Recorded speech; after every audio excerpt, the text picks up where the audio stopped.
창세기 6장 1에서 10절 말씀입니다. 6장. 사람이 땅 위에 번성하기 시작할 때에 그들에게서 딸들이 나니 하나님의 아들들이 사람의 딸들의 아름다움을 보고 자기들이 좋아하는 모든 여자를 아내로 삼는지라. 여호와께서 이르시되 나의 영이 영원히 사람과 함께하지 아니하리니 이는 그들이 육신이 됨이라. 그러나 그들의 날은 120년이 되리라 하시니라. 당시에 땅에는 네피림이 있었고 그 후에도 하나님의 아들들이 사람의 딸들에게로 들어와 자식을 낳았으니 그들은 융사라 고대에 명성이 있는 사람들이었더라. 여호와께서 사람의 죄악이 세상에 가득함과 그의 마음으로 생각하는 모든 계획이 항상 악할 뿐임을 보시고 땅 위에 사람 지으셨음을 한탄하사 마음에 근심하고 이르시되 내가 창조한 사람을 내가 지면에서 쓸어버리되 사람으로부터 가축과 기는 것과 공중의 새까지 그리하리니 이는 내가 그것들을 지었음을 한탄함이니라 하시니라. 그러나 노아는 여호와께 은혜를 입었더라. 이것이 노아의 족본이라. 노아는 의인이요 당대의 완전한 자라. 그는 하나님과 동행하였으며 세 아들을 낳았으니 셈과 함과 야벳이라. 사랑하는 형제 여러분, 1월 19일 화요일 새벽 목상에 오신 것을 환영합니다. 창세기 5장에서는 하나님께 예배하는 믿음의 계보를 보여주었습니다. 글자가 없었던 때이므로 사람들은 하나님을 알기 위해서는 구전으로만 전하고 들을 수 있었는데요. 그들의 구전은 정확성이 있었을 것입니다. 구전의 정확성을 신뢰할 수 있는 이유는 당시 수명이 약 1000년 가까이 아주 길었죠. 그래서 거의 모든 선조와 후손들이 동시대에 살아있었기 때문이고, 에노스 때부터는 공동체 예배를 시작해서 그들은 오직 선조들의 가르침에 의존해서 예배하였던 것이니만큼 전하는 선조와 듣는 후손 사이에 명심하는 태도가 있었을 것을 짐작할 수 있습니다. 전하고 들은 내용은 창세기 1장부터 4장까지의 내용일 것입니다. 즉 그들은 창조 기사, 선악과 언약, 첫 범죄 사건, 여자의 후손 언약, 가인과 아벨 이야기를 전하고 듣고 또 전하고 들었죠. 이야기 속에서 하나님을 만나고 여자의 후손 언약을 믿어서 예배한 것입니다. 어렵사리 시작한 공동체 예배가 끊긴다면 여자의 후손 메시아를 기다리지 않는 것과 같고, 그것은 소망이 끊기는 것이니까 구원을 소망하는 사람들은 선조들의 이야기를 듣고 또 들으며 마음에 새겼을 거예요. 하지만 이제 위기가 생기기 시작했습니다. 노아 때에 와서는 제1세대인 아담 세대가 죽었고 사람들의 마음이 변질되었습니다. 전하는 자는 제1세대가 아니고 전달받는 자들은 믿지 않습니다. 그것은 1, 2절을 보면 충분히 짐작되는 일입니다. 1, 2절. 사람이 땅 위에 번성하기 시작할 때에 그들에게서 딸들이 나니 하나님의 아들들이 사람의 딸들의 아름다움을 보고 자기들이 좋아하는 모든 여자를 아내로 삼는지라. 여기서 하나님의 아들들이란 하나님의 형상을 물려받은 후손들이라는 의미입니다. 우리도 예수님을 믿어서 하나님의 자녀가 되지 않았습니까? 우리가 하나님을 아버지라고 부르지 않습니까? 그래서 하나님의 형상을 물려받은 아담의 후손들 셋의 계보죠. 아담의 후손이 두 갈래로 나뉘죠. 4장에서 가인의 후손들이 극악무도한 라멕까지 소개되고 있고요. 아담의 또 다른 후손들이 셋의 계보인데요. 여호와의 이름을 부르며 예배하던 공동체의 후손들입니다. 바로 셋의 후손들을 성경은 하나님의 아들들이라고 말한 것입니다. 실제로 하늘에서 내려왔다는 뜻이 아니라 하나님께서 셋의 후손들을 그렇게 보신 것입니다. 셋의 후손들 역시 자기들의 정체성을 그렇게 여겨서 가르침을 물려주고 있었을 것입니다. 그런데 이제 결혼 문화가 달라지면서 변질되기 시작한 것이죠. 네, 사람의 딸들이란 하나님의 자녀가 아닌 여자들입니다. 가인의 계보에서 태어난 여자들을 말합니다. 문제는 경건한 후손들이 자기 마음 중심에 여자의 후손 메시아, 메시아는 여자의 후손입니다. 후손.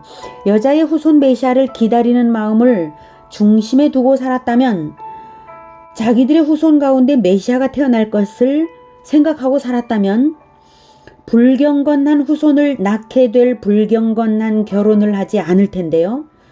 경건한 후손들이 불경건한 여자들과 단지 외모가 마음에 들어서 자유분방하게 결혼을 하기 시작했다는 것입니다.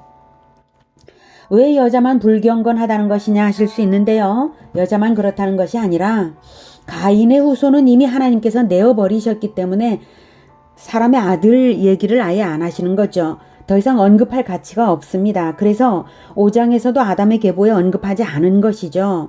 그런데 결혼이라는 통로로 가인의 후손들인 사람의 딸들이 셋의 후손들에게 들어오기 시작했다는 것이죠. 사실은 정확하게 말한다면 영적으로는요. 셋의 후손들이 멸망의 세계로 들어간 것입니다. 여자의 후손 언약을 믿지 않는 여자들이 여자의 후손 메시아를 낳을 수 있겠습니까? 그럴 수 없는 것처럼 언약을 믿지 않는 여자들이 언약의 후손을 길러낼 수가 없는 것이죠. 그러니 경건한 계보가 끊어지기 시작했습니다. 땅에서 사람들이 번성하더라도 천국의 생명책에서는 끊어져 나가는 것이고, 가정들의 신앙이 파괴되니 예배 공동체는 와해되었습니다. 그래서 하나님께서 심판을 예고하십니다. 3절 여호와께서 이르시되 나의 영이 영원히 사람과 함께하지 아니하리니 이는 그들이 육신이 됨이라. 그러나 그들의 날은 120년이 되리라 하시니라. 나의 영이 영원히 사람과 함께 하지 아니하리니, 이것이 심판입니다. 곧 있을 홍수 심판을 암시하신 것입니다. 그리고 하나님의 영이 떠나는 것이 곧 심판이고 죽음임을 알게 하시는 말씀입니다. 아담이 첫 범죄 이후 원죄를 가지게 되고 에덴에서 쫓겨남으로 인해서 하나님과의 관계성이 끊어진 것은 사실이지만 하나님의 영이 운행하고 계셨던 것을 알 수 있습니다. 전면적 동행은 아니지만 창세기 1장 2절 창조의 준비 과정에서 성령이 어떻게 했습니까? 혼돈과 공허와 흑암 가운데 있는 수면 위에서 성령이 운행하셨던 것처럼 혼돈과 공허와 흑암의 수면 위를 성령이 운행하셨던 것처럼 원죄로 인해 어둠 가운데 있는 인간 영혼의 수면 위를 성령이 운행하시며 재창조 작업을 준비하셨다는 것을 짐작할 수 있습니다. 그런데 이제는 영원히 함께하지 않는다. 완전한 심판을 하겠다는 선언이신 것이죠. 그러나 당장은 아니고 120년 후에 실시하겠다는 예언을 주신 것입니다. 120년 동안 회개의 기회를 허락하신 것입니다. 4절 당시 땅에는 네피림이 있었고 그 후에도 하나님의 아들들이 사람의 딸들에게로 들어와 자식을 낳았으니 그들은 용사라 고대에 명성이 있는 사람들이었더라. 네피림이라는 말은 떨어진 자들이라는 의미입니다. 타락한 자들이라는 의미입니다. 난폭한 무리가 형성되어 있었다는 것이죠. 그들은 용사라고 했으니까요. 난폭한 무리입니다. 하나님이 심판 선언을 하셨고 120년간이나 기회를 주셨으면 회개를 해야 할 텐데 오히려 악당들이 무리를 짓고 계속해서 경건한 계보의 사람들이 통혼을 멈추지 않고 통혼으로 태어난 후손들이 폭력으로 유명세를 떨칠 정도가 되었습니다. 그들은 용사라 고대에 명성이 있는 사람들이었더라가 그 의미입니다. 용사가 긍정적 의미가 아니라 약탈의 시대에 이름을 떨친 전쟁 영웅을 말하는 것입니다. 이러한 세태를 계속 살펴보시면서 하나님은 통탄하셨습니다. 5, 6, 7절 여호와께서 사람의 죄악이 세상에 가득함과 그의 마음으로 생각하는 모든 계획이 항상 악할 뿐임을 보시고 땅 위에 사람 지으셨음을 한탄하사 마음에 근심하시고 이르시되 내가 창조한 사람을 내가 지면에서 쓸어버리되 사람으로부터 가축과 기는 것과 공중의 새까지 그리하리니 이는 내가 그것들을 지었음을 한탄함이니라 하시니라. 하나님께서 경고를 하셨는데도 오히려 계속 중단하지 않고 계속 되니까 결정적으로 말씀을 하시는 것입니다. 한탄하시면서. 하나님은 깊은 관심으로 세상의 이모저모를 다 관찰하고 계셨고 모든 사람의 내면을 들여다보고 계셨습니다. 하지만 아무리 살펴보아도 모든 사람들의 마음의 계획이 항상 악하기만 했기에 아무런 소망이 없는 정도가 되었습니다. 죄악이 고착되어서 죄악 패턴이 되어버리고 죄악 시스템이 되어버린 것입니다. 그래서 결국 심판을 하지 않을 수 없는 정도가 되어서 지면에서 쓸어버리겠다고 하셨습니다. 사람을 쓸어버릴 때에 사람을 위해 창조한 모든 동물들도 함께 쓸어버리겠다고 하셨고, 그것은 전 지구적 물 심판이 될 것이었습니다. 그러나 하나님은 인류의 새로운 시작을 염두에 두셨습니다. 8절. 그러나 노아는 여호와께 은혜를 입었더라. 하나님과 동행했던 에녹의 증손자인 노아. 그 노아에게 하나님은 주목하셨고 인류의 새로운 시조로 지목하신 것입니다. 노아가 하나님께 은혜를 입은 것은 하나님 편에서의 은혜와 노아 편의 신앙이 함께 일한 결과임을 90절을 보아 알 수 있습니다.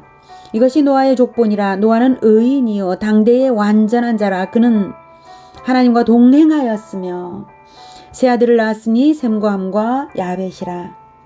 증조 할아버지 에녹의 신앙을 물려받아서 하나님과 동행하던 노아입니다. 하나님은 당대의 모든 사람들을 살피고 견주어 보셨고 노아를 의인이요 당대의 완전한 자로 인정하셨습니다. 그리고 노아를 구원하시기로 선택하셨기에 노아에게 속한 가족들을 다 구원하십니다. 오늘 성경에서 우리가 깊이 생각할 것은 첫째로, 세상은 더욱 죄악이 충만해져가고 믿는 자들도 세상 문화를 받아들이고 제자화가 끊어지면 심판을 피할 수 없게 된다는 것입니다. 우리에게 있어 후손을 잇는다는 것은 복음으로 낳고 말씀으로 제자화하는 것 아닙니까? 사람의 딸들의 아름다움에 혹하여서 결혼을 서슴없이 하는 것처럼 세상 문화의 현란함에 혹하여서 복음과 제자화를 놓친다면 노아시대 사람들처럼 될 것입니다. 제자화로 영적인 데를 이어가야 합니다. 세상 악한 문화와 선을 긋고 말씀의 은혜 가운데 거주하시기를 축복합니다. 둘째로, 노아가 하나님의 은혜를 입은 것은 노아가 하나님의 은혜를 아는 자였다는 의미이기도 합니다. 그래서 의인이요 당대의 완전한 자로 인정받을 만큼 살 수 있는 것입니다. 하나님의 은혜를 모르고도 스스로 의인이 되거나 완전한 자가 될 수는 없으니까요. 우리는 어떻습니까? 우리도 하나님의 은혜를 입었습니다. 하나님의 아들 예수 그리스도의 피로 우리의 죄가 덮여서 하나님께 받아들여진 자들입니다. 의인이요 완전한 자들처럼 하나님이 여겨주시고 계신 것입니다. 우리에게 하나님의 아들이라고 하시지 않습니까? 그래서 우리가 아버지라고 부르지 않습니까? 이 놀라운 은혜를 우리가 깊이 알고 자식이 아버지를 찾고 따르듯이 동행하면서 노아처럼 하나님과 동행하는 삶을 살아야 하겠습니다.